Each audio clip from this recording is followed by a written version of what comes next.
It's curtains. Yeah. You really thought? That's what I said. I never expected to live more than another 10 minutes after that. You serious? Oh, yeah. Oh, I was in the most vile pain. Fueron apodados la pareja de oro de Hollywood, apareciendo juntos en una serie de películas clásicas y haciendo creer al público que eran mejores amigos en la vida real. Pero la verdad entre bastidores entre Walter Matthau y Jack Lemmon era completamente distinta. Descubra la sorprendente verdad sobre su relación y los secretos inconfesables de una de las parejas más legendarias de la historia del cine. La vida de Walter Matthau. Walter Matthau pasó su infancia en el Lower East Side, a menudo considerado uno de los barrios más peligrosos de Nueva York. Allí la vida era muy difícil, y sobrevivir significaba luchar cada día. Nació el 1 de octubre de 1920 y sus padres eran inmigrantes. De Ucrania era originario su padre, Melos, y de Lituania, su madre, Rose. Por otra parte, Rose se quedó sola al cuidado de dos niños pequeños después de que el padre de Walter abandonara a la familia cuando éste solo tenía 3 años. Trabajó muchas horas en una fábrica de ropa, ganando lo justo para mantener a su familia. Se trasladaron de un piso minúsculo a otro. La falta de recursos económicos era generalizada y a la familia de Walter le resultaba muy difícil llegar a fin de mes. Ya de pequeño, Walter siempre estaba dispuesto a echar una mano. Siguió estudiando, pero además empezó a hacer trabajillos para complementar sus ingresos. Con el tiempo, desarrolló su inteligencia callejera. Ya a una edad temprana empezó a organizar partidas con la intención de ganar unos dólares. Este hábito, que antes era un medio con el que podía ayudar a su familia, le acompañaría el resto de su vida. Permaneció en la escuela durante todo el tumulto que se produjo en su casa, asistiendo a la escuela pública 25, a la escuela secundaria 64 y luego a la escuela secundaria Seward Park en los años siguientes. Walter no solo consiguió mantenerse con vida, sino que descubrió algo que le proporcionaba una sensación de propósito. A los 4 años debutó por primera vez en un escenario. A pesar de que era un papel pequeño, encendió un fuego en él. A los 11 años ya trabajaba como vendedor de bocadillos en los teatros Gidi situados en la Segunda Avenida. Estos teatros rebosaban vitalidad e historia, y atraían a grandes multitudes de inmigrantes que añoraban su tierra natal. Además de vender dulces, Walter también sabía escuchar. Para comprender los espectáculos, se instruyó en Yiddish y prestó mucha atención a los actores. Walter era capaz de asimilar todo lo que se representaba en aquellos escenarios, que incluían a algunos de los artistas con más talento de la época. En poco tiempo, empezó a solicitar pequeños papeles en las producciones. Al principio fue por unos peniques más, y posteriormente por tiempo real en el escenario, por lo que pudo conseguirlos. Tenía solo 16 años cuando le dieron un papel en la comedia musical The Dishwasher, que era una larga producción. Disfrutó cada segundo. Mientras tanto, se familiarizaba con los versos de Shakespeare leyéndolos. La música de Mozart le gustaba mucho. No se limitaba a observar el entorno, sino que lo analizaba, lo experimentaba y se preparaba para algo más significativo.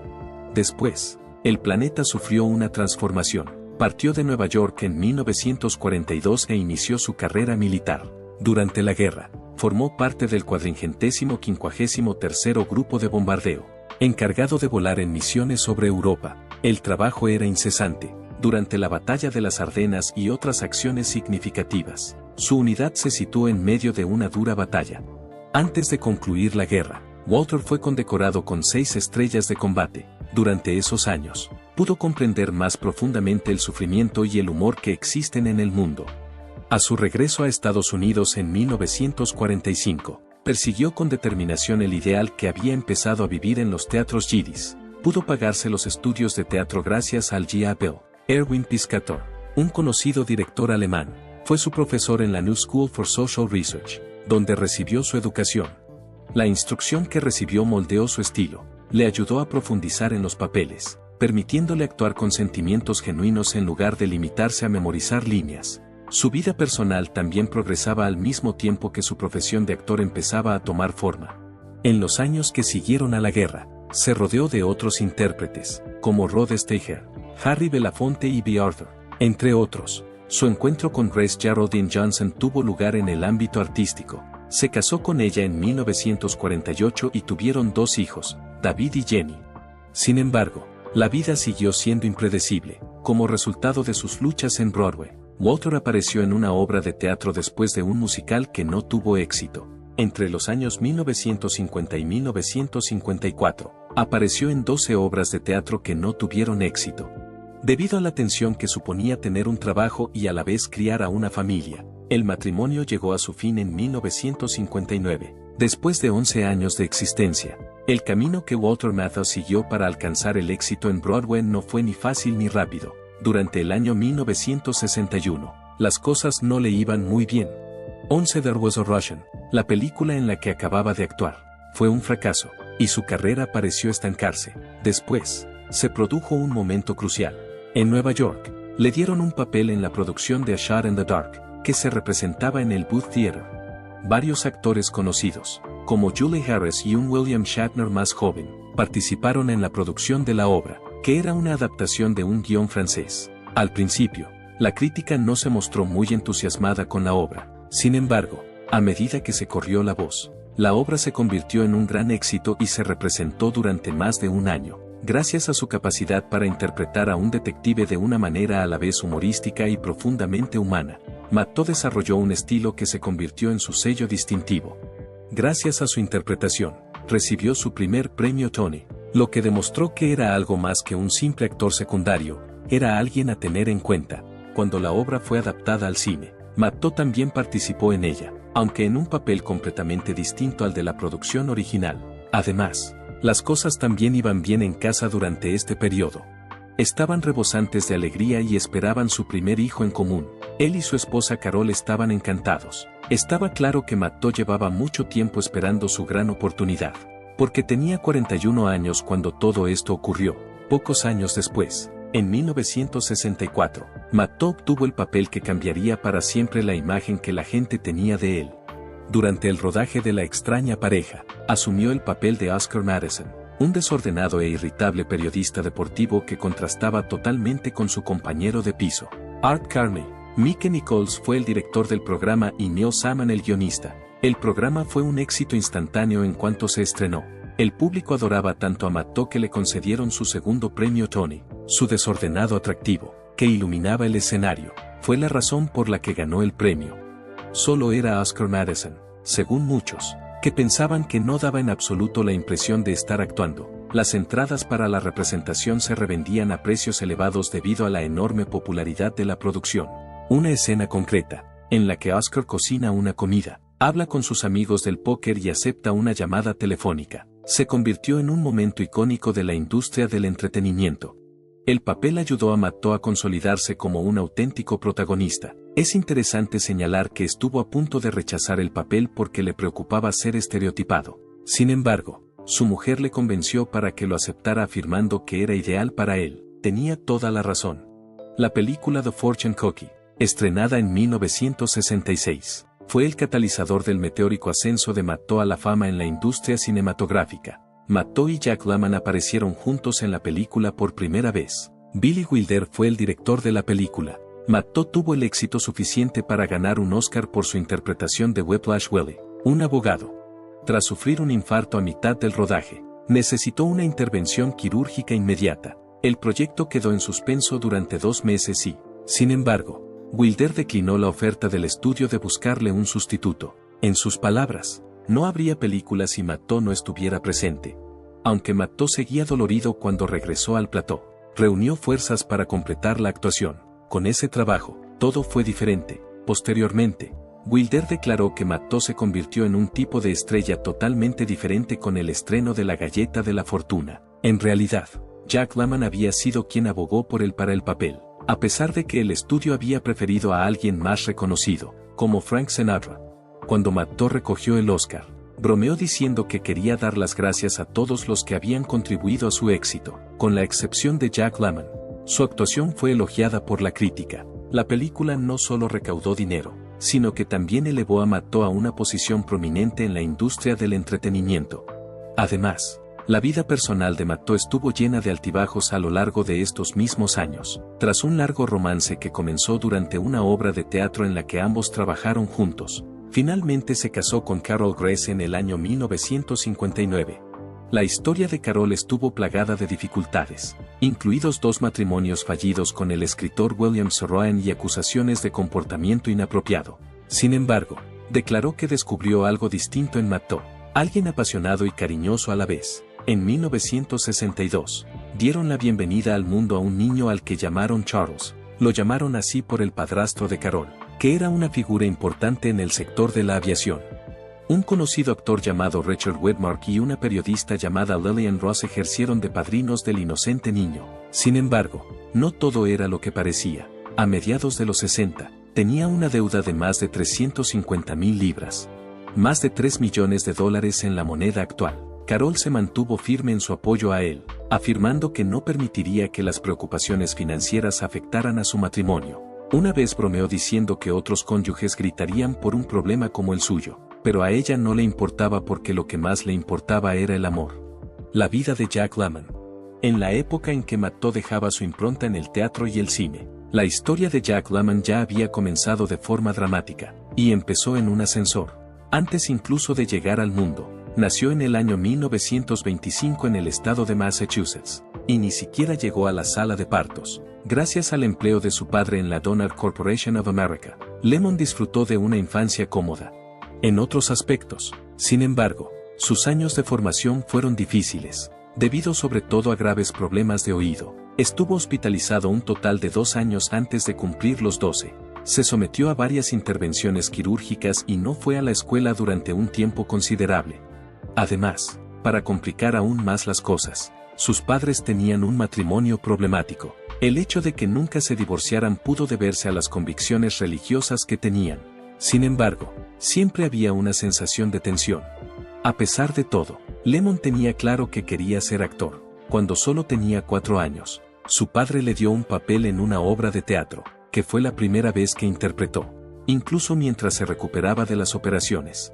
Cuando participaba en una obra de teatro escolar, a menudo se olvidaba de sus diálogos, pero disfrutaba con las risas que le provocaba. Esta es una de las experiencias más entrañables de su infancia. Afirmaba que no se trataba de ser gracioso, sino de sentirse bienvenido. Lemmon pasó de la Rivers Country Day School a la Phillips Andover y, finalmente, a Harvard. En Andover demostró que no era el joven enfermizo que todos recordaban. Era atlético y divertido. En su adolescencia, había aprendido a tocar el piano y deleitaba a sus compañeros con canciones y comedias. En Harvard, su padre quería que estudiara empresariales, pero Lemmon no podía mantenerse alejado del teatro. Se unió a todos los clubes teatrales de la universidad e incluso llegó a ser presidente del famoso Hasty Pudding Club. Sus notas cayeron en picado y Harvard le instó a dejar de actuar, así que empezó a utilizar identidades falsas, como Timothy Orange, y siguió actuando en secreto. También creó y actuó en sus propios espectáculos cómicos con esos nombres. Lemmon no iba a dejar que nada le impidiera subir al escenario. La Segunda Guerra Mundial lo trastocó todo. Lemmon ingresó en la Marina en un programa especial de entrenamiento y fue ascendido a oficial con apenas 20 años. Sirvió como oficial de comunicaciones a bordo de un portaaviones, principalmente alejado de la acción directa. Su servicio duró menos de 1 año, pero le proporcionó una perspectiva más amplia. Después de la guerra, volvió a Harvard y terminó su carrera. Años más tarde, incluso se reincorporó a la Marina como reservista y sirvió brevemente en Vietnam, rodando vídeos de instrucción. La mayoría de los admiradores nunca sospecharon que el actor que interpretó tantos papeles desenfadados tenía un pasado militar. En 1947, con su título en la mano, Lemmon viajó a Nueva York para proseguir su carrera de actor. Solo había pedido prestados $300 a su padre. Su padre, aunque dudoso, le dio su aprobación con un consejo clave: cuando deje de ver romanticismo en una barra de pan, lo dejaré.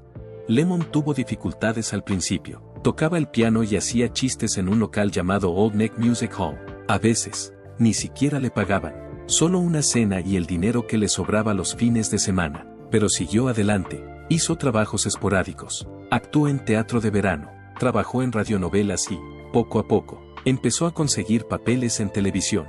En 1949 coprotagonizó una comedia de corta duración con la actriz Cynthia Stone, con la que acabó casándose. Su gran oportunidad llegó en 1953, cuando consiguió un trabajo en Broadway en el servicio de habitaciones. Esto atrajo la atención de un cazatalentos de Columbia Pictures. Y apenas 1 año después, debutó en el cine junto a Judy Holliday, y a partir de ahí, todo empezó a cambiar. El gran debut de Jack Lemmon en Hollywood llegó con la película Debería pasarte a ti en 1954. Al director de Columbia Pictures, Harry Cohn, no le gustaba el apellido Lemon. Temía que los críticos hicieran bromas si la película fracasaba y recomendó que Jack lo cambiara por Lennon. Jack rechazó la idea al instante. Bromeó diciendo que si la gente pensaba en Lennon, podrían confundirlo con él. Lemon se apegó a su nombre. Fue una decisión arriesgada, sobre todo porque hasta entonces había trabajado sobre todo en televisión en directo. Había hecho casi 400 actuaciones, pero no creía que el cine fuera para intérpretes como él. Pensaba que las películas eran para gente atractiva, no para intérpretes de verdad. Aún así, lo intentó y dio sus frutos. 5 años más tarde, Lemon protagonizó una película que transformaría no solo su carrera, sino también la historia del cine. En Some Like It Hot, 1959, él y Tony Curtis se unieron. Era una comedia audaz que sobrepasaba los límites de lo que era permisible en Hollywood en aquella época. La gran popularidad de la película ayudó a acabar con las normas tradicionales de censura. Las multitudes llenaron los cines de todo el país.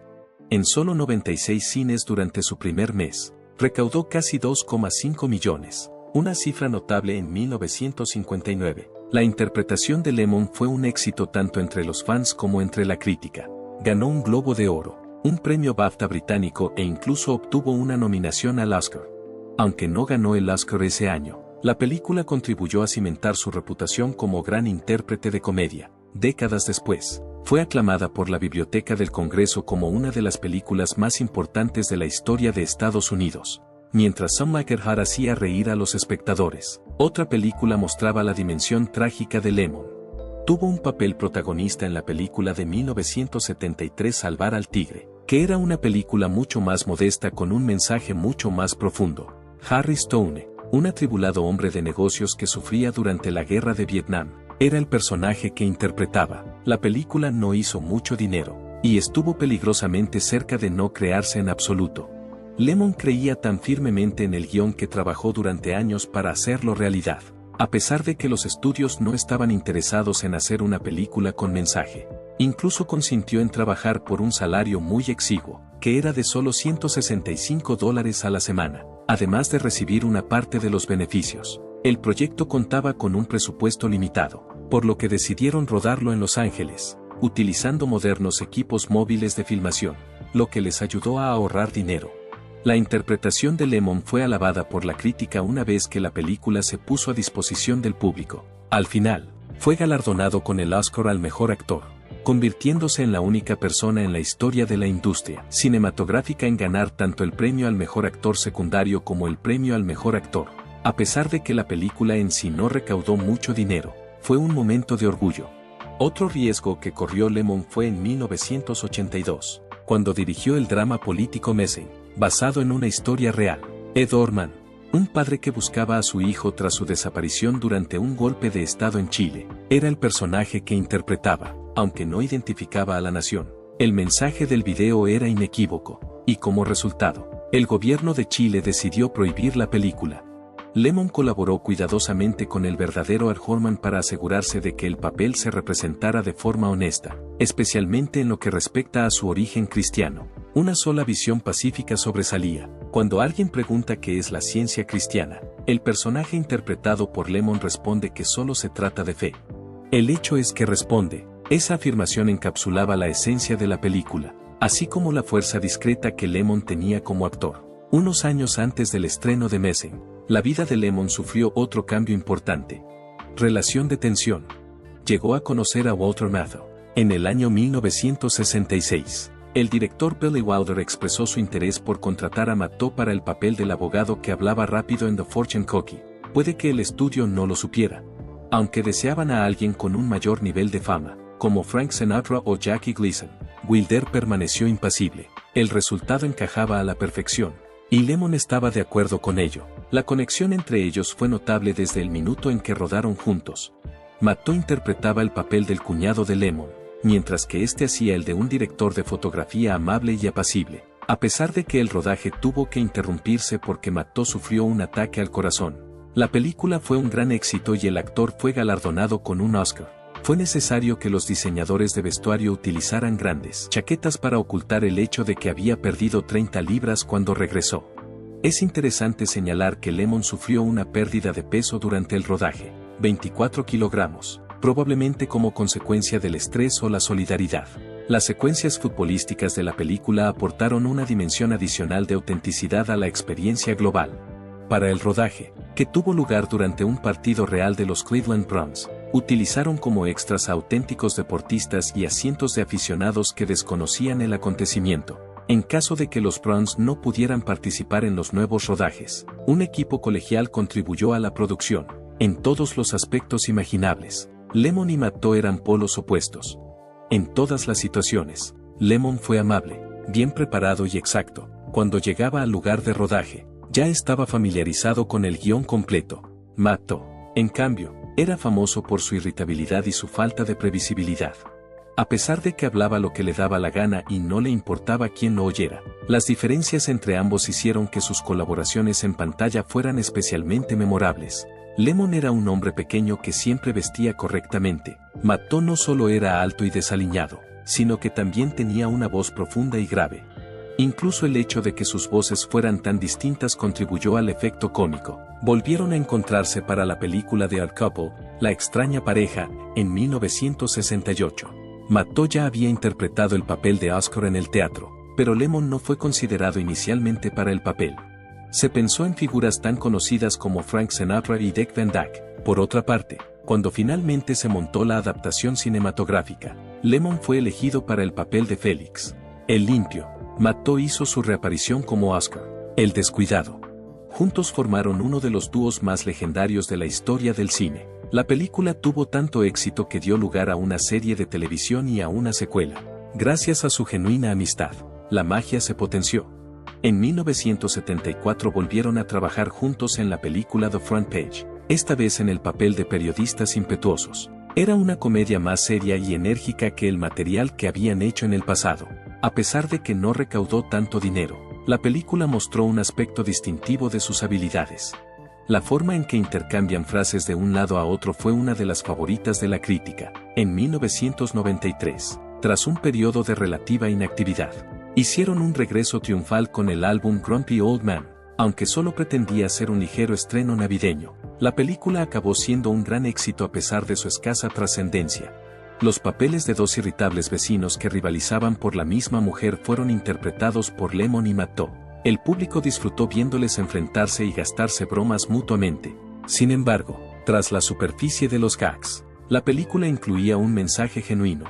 Si quieres vivir, cambiar o arriesgarte, nunca es tarde para hacerlo. Después, en 1995, se estrenó una secuela que no solo mantuvo su trayectoria ganadora, sino que se ganó a toda una nueva generación de admiradores. La extraña pareja 2 fue su última película juntos, y se estrenó en 1998, exactamente 30 años después de la primera película de la serie.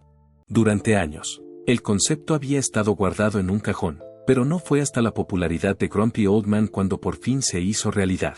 El rodaje se llevó a cabo en todo el estado de California, e incluso se utilizó el mismo plató que en la película anterior. Lamentablemente, la magia no volvió en su totalidad. El público no estaba tan entusiasmado y la crítica fue muy reactiva. Seguía siendo más agradable ver a Lemon y Matteau promocionar la película que ver la película y verlos a ellos. Seguían siendo los mismos cuando no salían en la tele. Lemon, bien peinado y pulcro. Matteau, extremadamente salvaje y atronador.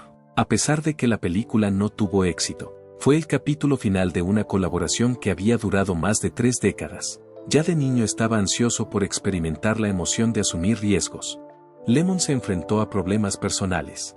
Aunque los problemas de Jack Lemmon parecían ser algo diferentes, tuvo que enfrentarse a ellos. En la película Días de Vino y Rosas, estrenada en 1962, interpretó el papel de Joe Clay, un alcohólico, una actuación sin filtros, cargada de emociones e intensamente personal. Transcurridas varias décadas, Lemon reveló en Inside the Actors Studio que había estado luchando él solo contra el alcoholismo. El público no era consciente de que la representación que la película hacía de la adicción, realmente dolorosa, no era solo una obra de ficción.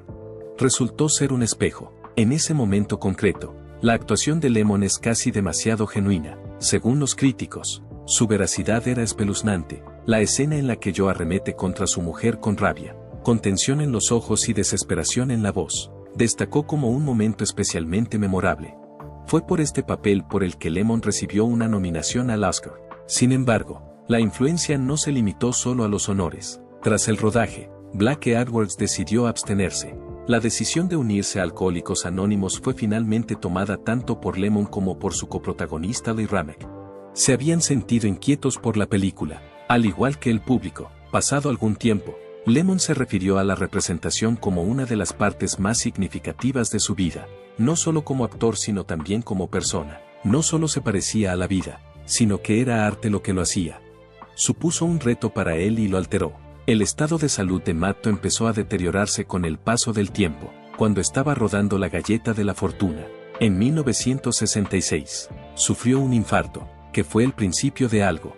En 1976 se le practicó un bypass, pero sus problemas cardíacos nunca desaparecieron del todo. En la década de 1990, la situación se volvió mucho más grave. Un episodio de neumonía le sobrevino mientras fotografiaba a ancianos en Minnesota, donde la temperatura era bajo cero. Los médicos se sorprendieron de que hubiera sobrevivido. A pesar de que no podían creer que siguiera respirando, le informaron de que sus pulmones estaban llenos. Para evitar ser descubierto, fue al hospital y se registró con el nombre de Max Goldman, que es el nombre del personaje que interpreta en la película. Fue en los años siguientes cuando empezaron a acumularse las dificultades. Tenía un tumor en el colon que había que extirpar, además de insuficiencia renal, cardiopatía congestiva, fuertes dolores de espalda y otras dolencias. En 1999, estuvo hospitalizado durante más de 2 meses debido a otra neumonía que había contraído. Por desgracia, su cuerpo se estaba deteriorando. Lemmon le hizo una visita y quedó totalmente desconsolado por lo que presenció. Matto murmuró que estaba confundido sobre por qué continuaban manteniéndolo con vida. Era su pregunta, ¿por qué no me dejan ir? A pesar de ello, siguió haciendo bromas. Nunca en su vida perdió el sentido del humor. Hanging Up, estrenada en el año 2000, fue su último largometraje. Junto a Diane Keaton, Meg Ryan y Lisa Kudrow, interpretó el papel de un padre que se enfrentaba a la muerte. El personaje era un reflejo de su estado en la vida real. Inmediatamente después de terminar el rodaje, tuvo que ser hospitalizado, ya que se puso muy enfermo durante el rodaje, dado que había pasado el último medio siglo actuando ante las cámaras. Su última actuación se había convertido en su verdadera despedida. El 1 de julio de 2000, un año después de su muerte, Matto falleció a consecuencia de un gran infarto. Tenía 79 años. Su hijo Charles y su esposa Carol, con la que se había vuelto a casar tras experimentar un divorcio, fueron las únicas personas que dejó atrás. El fallecimiento de Matto supuso la pérdida no solo de una figura legendaria en el mundo de la comedia, sino también de la mitad de una gran pareja. La vida de Jack Lemmon no duró mucho. A pesar de que su salud se iba deteriorando, nunca perdió su pasión por la interpretación. Pocos meses antes de fallecer, en diciembre de 2000, recogió por teléfono un Lifetime Achievement Award mientras aún estaba en el hospital. Aunque sufría diverticulitis, consiguió encontrar la fortaleza para estar presente en el momento. Debido a que había contraído neumonía, fue operado de nuevo unos meses más tarde. Mientras tanto, Lemmon había estado luchando discretamente contra un cáncer de vejiga durante los 2 últimos años, pero el público en general desconocía este hecho. En presencia de su familia, Lemmon falleció el 27 de junio de 2001, a los 76 años. Su entierro tuvo lugar en el Westwood Village Memorial Park, situado en Los Ángeles. Parece como si interpretara un último papel, ya que su lápida lleva la inscripción Jack Lemmon en.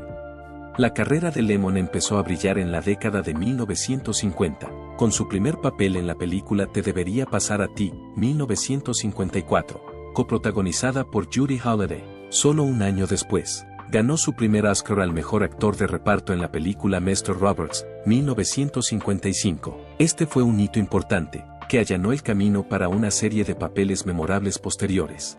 En 1959, Lemmon protagonizó Some Like It Hot junto a Tony Curtis y Marilyn Monroe. La película está considerada una de las mejores comedias de todos los tiempos. Su papel no solo provocó carcajadas, sino que también demostró su audacia interpretativa y estilística, contribuyendo a romper muchos estándares tradicionales de la época. Este papel le valió un Globo de Oro y una nominación al Oscar al mejor actor.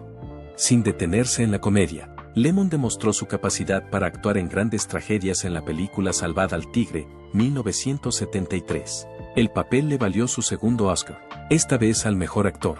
convirtiéndose en uno de los pocos actores que han ganado tanto en la categoría de mejor actor como en la de actor secundario en los premios de la Academia. Lemon también causó una gran impresión en El apartamento, 1960, Días de vino y rosas, 1962, El síndrome de China, 1979, y Missing, 1982. Missing no solo fue un éxito artístico, sino también político, y le valió a Lemon otra nominación al Oscar. A lo largo de su carrera, Lemon recibió un total de 8 nominaciones a los Oscar, de las que ganó 2, además de otros numerosos premios, como 5 Globos de Oro, 2 BAFTA y un Emmy. También recibió el EFA Life Achievement Award en 1988. Además de su capacidad interpretativa, Lemon era querido por su profesionalidad, amabilidad y su característico sentido del humor. Su legado no son solo sus papeles memorables, sino también un estándar de calidad para un gran artista en el corazón del público y de sus colegas. Gracias por vernos. Si este video te ha parecido interesante, dale al botón de me gusta y suscríbete, y mira el próximo video. Nos vemos en los próximos videos.